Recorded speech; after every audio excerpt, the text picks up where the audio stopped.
All right, so now we have an issue. I got to get the car to the shop, but it won't go into gear. So look,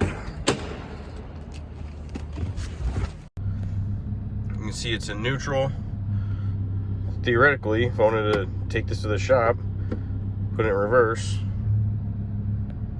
I can hear it's like, oh, there it goes. So that's the clutch position sensor fault that I've been kind of acting up, but it still let me drive. But now, try to put it in manual or in gear, so it won't go into auto, manual either. So there's one potential trick we can try, so let's give it a go. We're gonna get into the battery box here. So I just gotta disconnect the battery real quick, and technically that could reset it enough to get it into gear into the shop. So let's see if it works. All right, so disconnected the battery, reconnected it back up. Actually just moved the car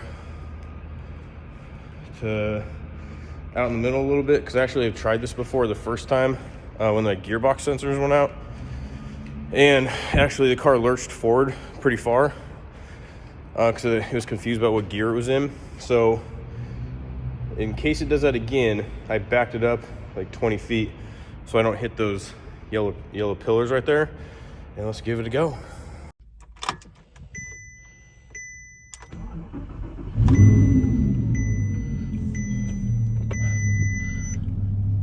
So I did this last time too. It gave me the 2 additional errors. So the big trick is going to be, if I do this, does it put it into gear? Oh, it worked. Manual. Does it go in reverse? Oh, still no reverse. Oh, now it won't go into manual either. Shit.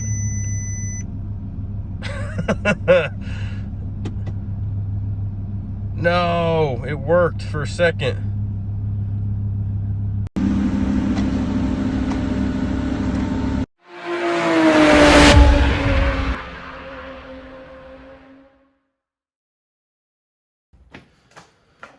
All right, welcome back. So the beginning of this video was about a month ago, 5 weeks probably. I got the car back about a week ago. It's been working great. But it kind of brought up the point that I wanted to talk about the costs of owning a supercar that some people might not really think about, and that I honestly didn't think about, because some of these costs I was not expecting to have to pay this soon. I was expecting that they would come up, a year or two down the road, maybe longer. But I wanted to have a quick discussion, kind of show you guys what it's cost me over the last 6 months. Next week is actually exactly 6 months of ownership, so it seemed like a good time to make the video. And also with purchasing a warranty, which I'm not going to include in the total cost, but is purchasing a warranty worth it? Like, how much I paid for it, what I've got out of it so far, and I've still got 3.5 years left on this warranty. So we'll kind of have a discussion on whether it's not something you should consider. Should you maybe buy a little bit more expensive car to get one that can be under warranty? So we'll get into that. But the other thing with that video, the beginning of this video, is that is the day that I lost my taste. After I dropped the car off, went to get a coffee, couldn't taste anything, and it's coming back. So for this discussion, we're gonna do just a little bit of Blanton's today. Not a lot, just a taste.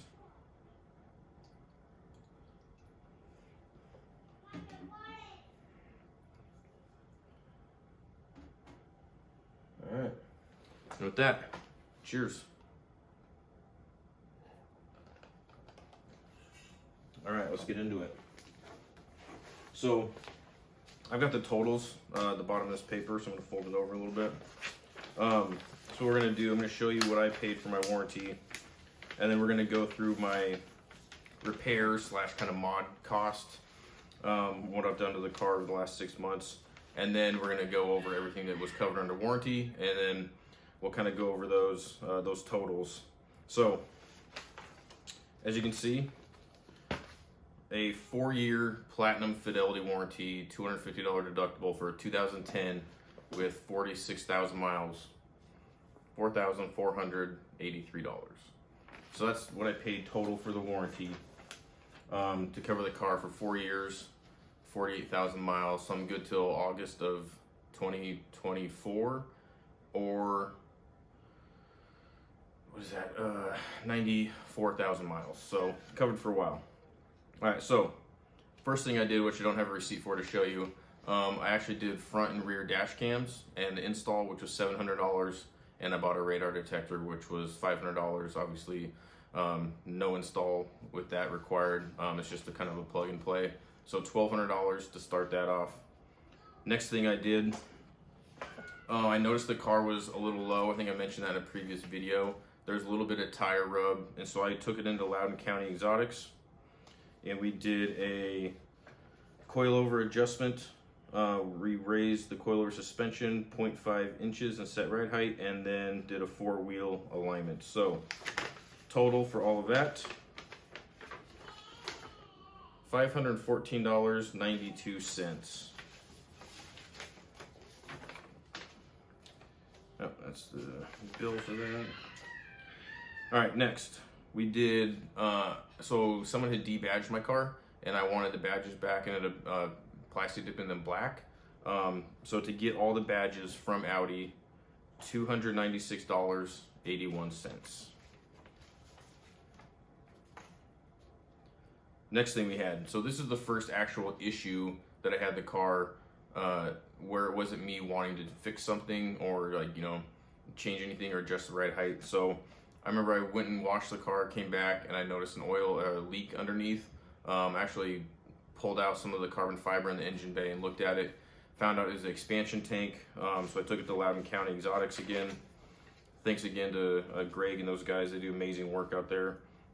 So part of this was actually covered under the warranty, but for my part of it, so the expansion tank, $293.33, coolant, $27, shop supplies, $22, and $120 in labor. And so I paid $292.54. And we'll get into what was covered with warranty with that one too. Next, so the first time I was having issues with my car, I took it to a racetrack. Wasn't doing anything crazy. Like, I think I launched it once, which shouldn't cause any issues, but it was having problems going from first to second gear. After we were done like tooling around the track, parked it and just left it there. Went to leave, wouldn't go into gear at all. Gave me a gearbox malfunction error, and I figured maybe it just overheated from driving it kind of fast. Like throughout the day, we'd kind of rallied out there, drove around the track a little. It was an introductory day, like nothing crazy. Definitely wasn't banging on the car hard or anything like that. So shift position sensors, there's 2 of them. Sensors are $503.34 total. There's 2 adapter harnesses for $400. Shop supplies, $75. So $700 in labor. And then actually during this time, I had actually ordered a honeycomb RS style grill, which I forgot to include, so we'll add $500 to that total. So installing that was $350. It's actually a lot more work than you'd think. It's like 3 hours almost, like 2.5, 3 hours of labor because I have to pull everything off. So my bill was $733.70. So that was my portion of the shift position sensors and the grill. Next, Audi Tyson's. This was actually free. Wait, no, I lied.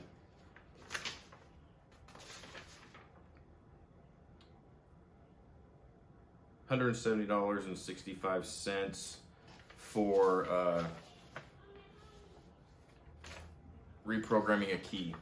So when we get to this last one, which was definitely the worst, because it was off the battery so long, the key actually like disconnected from the car. So I drove it home, went to lock it, wouldn't lock, so I use the actual like physical key to lock the door.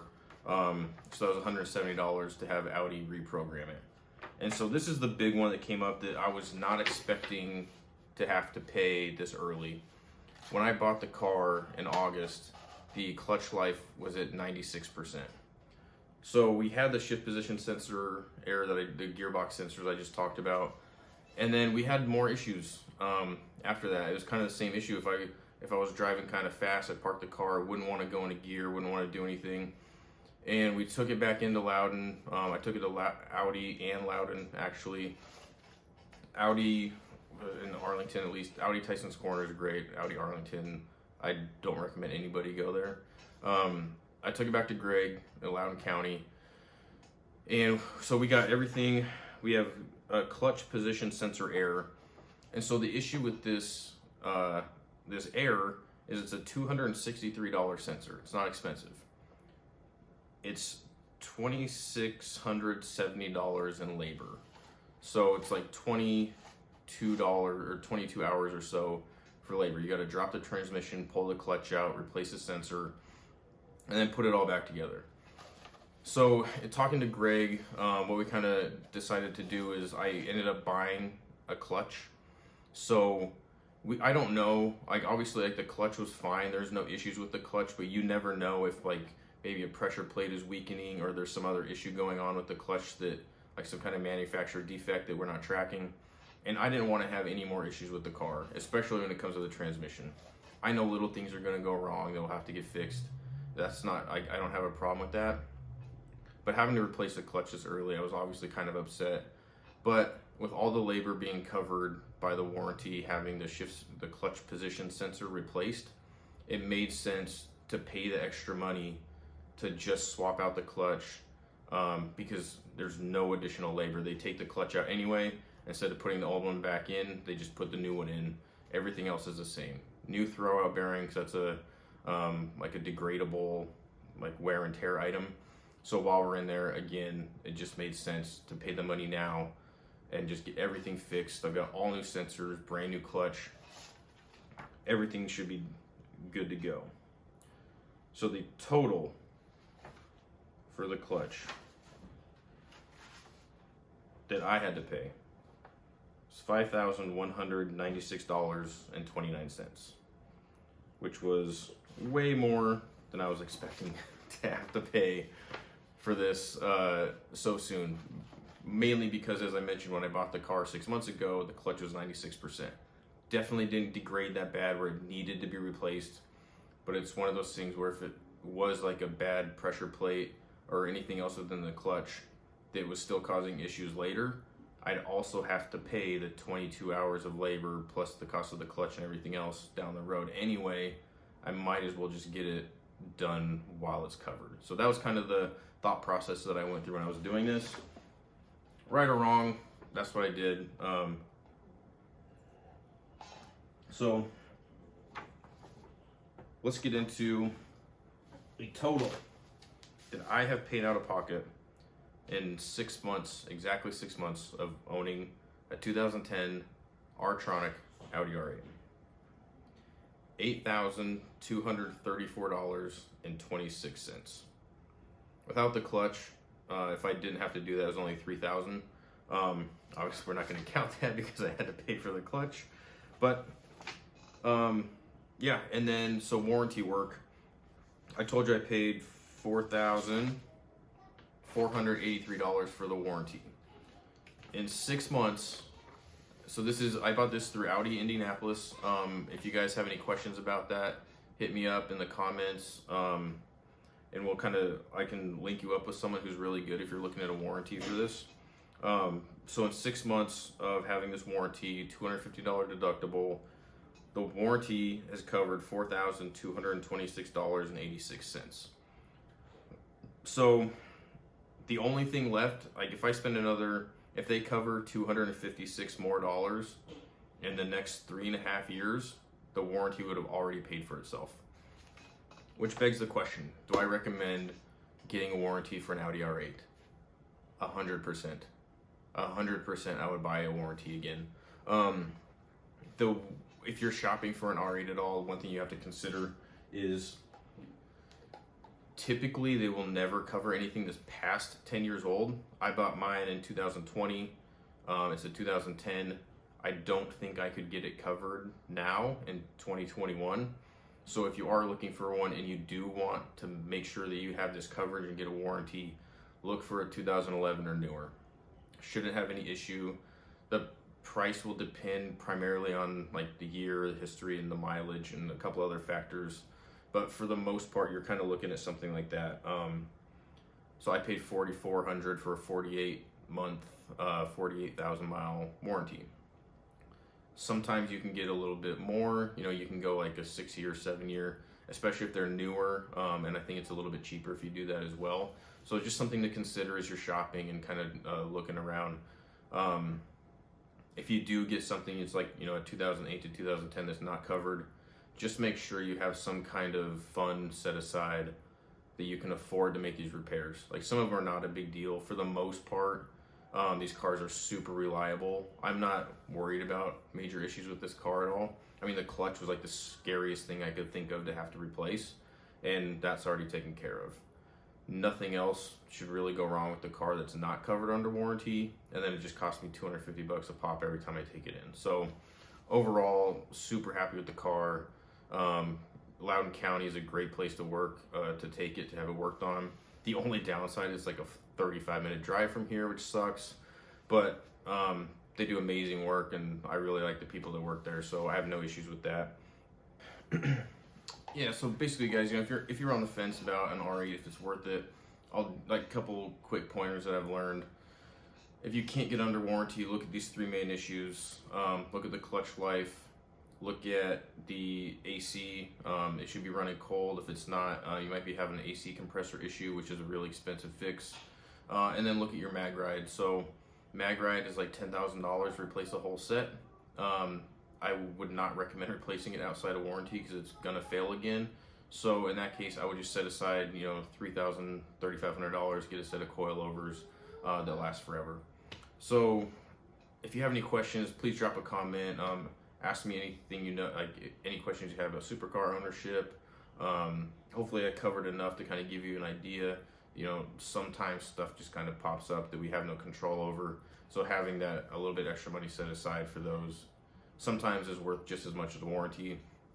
I just love having peace of mind of having a warranty and knowing that if the worst thing happens, like these clutch position sensors go out or like a catastrophic engine failure, I'm not out of the car. So for me, just for peace of mind, incredibly worth it.